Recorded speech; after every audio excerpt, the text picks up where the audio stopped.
สวัสดีครับวันนี้มาอยู่กับผมช่องตั้มดัมซิ่งนะครับก็จะพาพี่น้องมาดูบ่อนะครับบ่อขุดของสอนลุงเรืองทรัพย์นะครับของเสียร้านนะครับก็จะเป็นบ่อประมาณ1 งานนะครับแต่ว่าทำลึกนะครับตอนนี้ที่แมคโครตักตอนนี้นะครับจะเป็นชั้นที่2แล้วนะครับชั้นแรกเอาไปหมดแล้วนะครับลึกนะครับ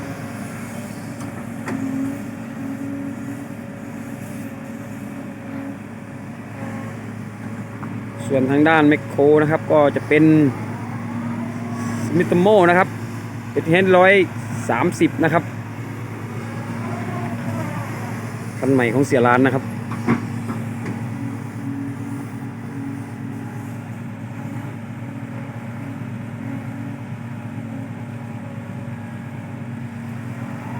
ชั้น2นี่จะมีแต่ดินเหนียวล้วนนะครับ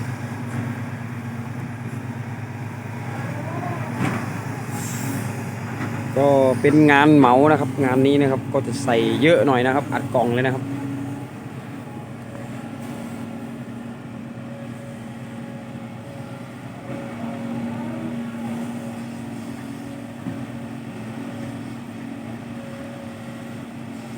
ดูกันนะครับจะขึ้นยากหรือเปล่านะครับ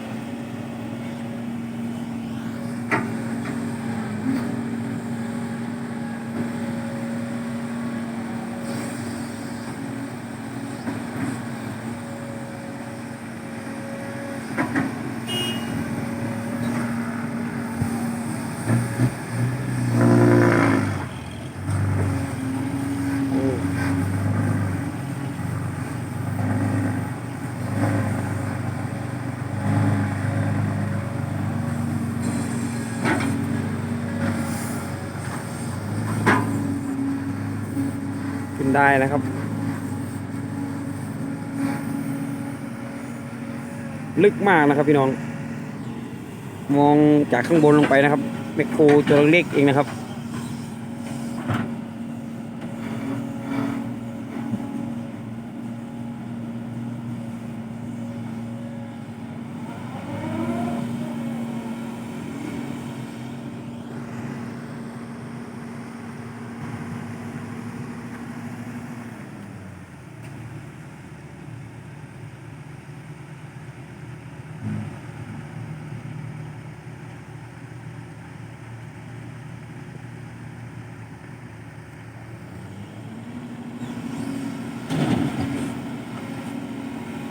อันนี้จะเป็นเครื่องเล็กนะครับ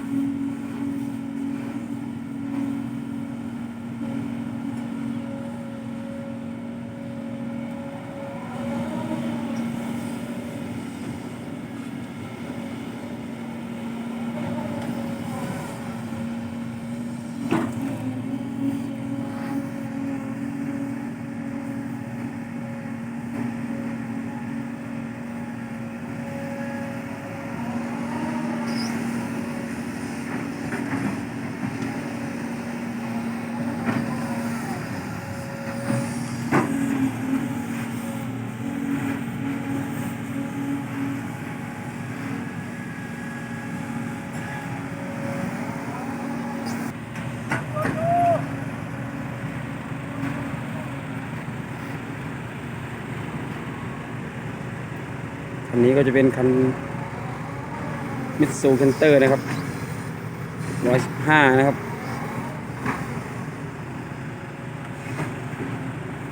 เรามาดูกันนะครับจากดูเครื่องใหญ่ขึ้นได้นะครับเรามาลุ้นกันกับเครื่องเล็กนะครับว่าจะไปรอดหรือเปล่านะครับ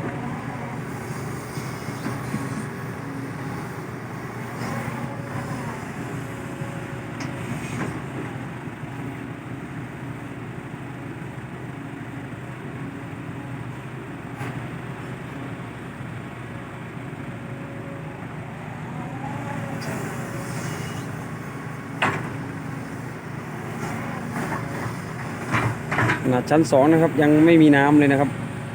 น้ำที่มองลงไปเห็นนะครับเป็นน้ำฝนนะครับไม่ใช่น้ำออกเองนะครับ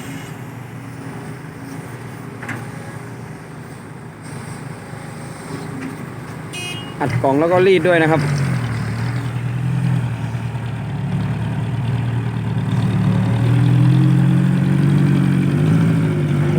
นะครับคันนี้นะครับพี่นายบอกว่าแรงนะครับเสียงเร่งนิดเดียวเองนะครับ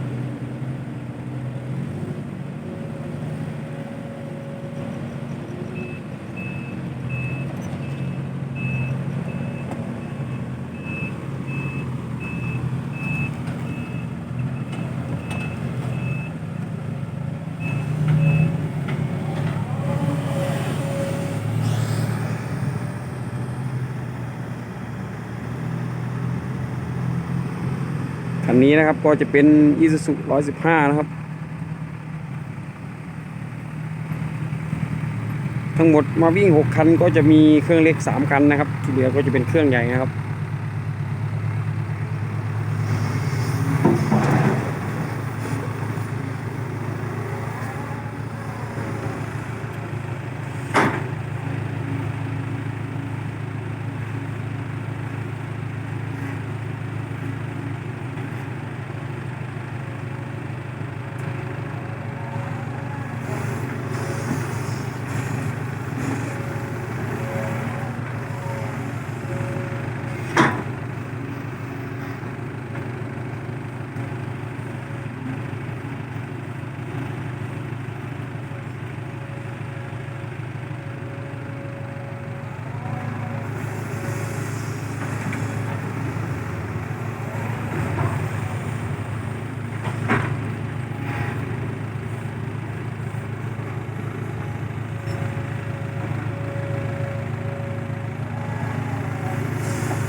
มาดูคันนี้ครับ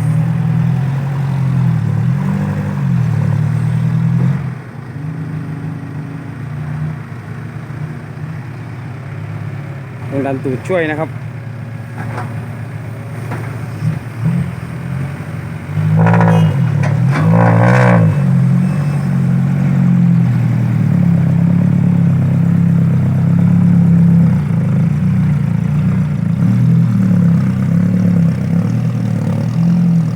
รอดหรือเปล่าครับไปได้นะครับ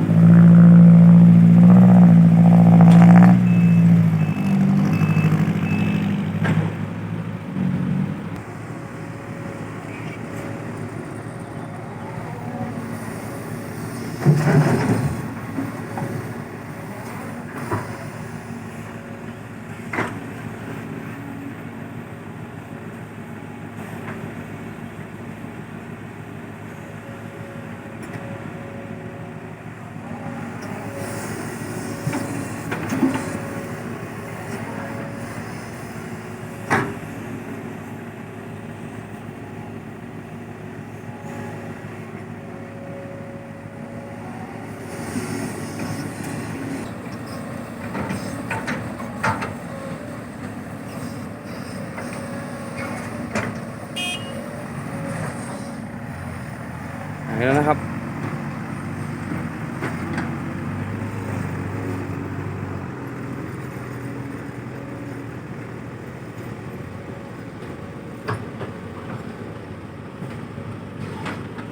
ต่อไปจะเป็นของพี่นายนะครับเดี๋ยวมาลุ้นกันนะครับพี่นายจะขึ้นไหวหรือเปล่านะครับ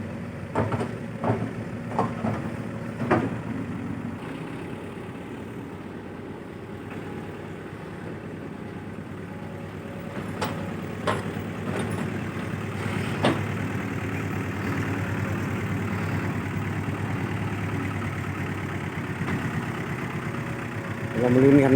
กับพี่นายกันนะครับอันนี้ก็จะเป็น Isuzu 115นะครับ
ดันตูดช่วยนะครับพี่นาบอกว่าให้ดันตูดนะครับ